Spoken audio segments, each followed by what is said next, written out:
All right. Let's talk about Volume 2 of Clone Wars Adventures. Love this cover with Mace Windu just blowing the purple smoke off his lightsaber. It's so goofy. Again, we have 3 stories in this. The first one's by Hayden Blackman, and it's called Skywalkers. And it is framed around A New Hope, but it's Obi-Wan when he's talking about how Anakin was a good friend to him, when he's talking to Luke about his father.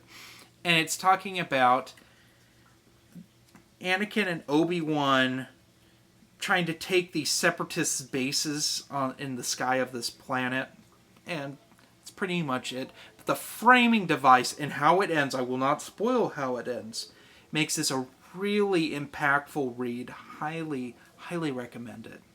The next one is called Hide in Plain Sight, and it's by Wells Hartley.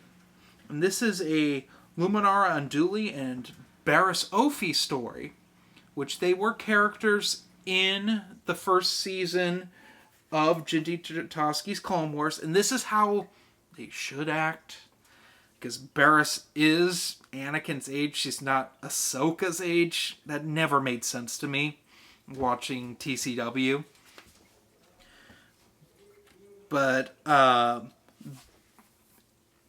in this, they're trying to evacuate a planet from the Separatists, and then Barriss ends up staging a sort of a trick on General Grievous and his forces, which this is the first time we get General Grievous in this series, and he's actually treated menacingly.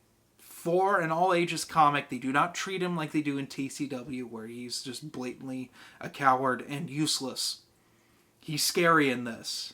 Not as scary as when we get through most of these Clone Wars comics. We'll discuss the General Grievous miniseries and the Republic issues around General Grievous when he's finally revealed to the Republic. Because those are intense. But this is pretty good.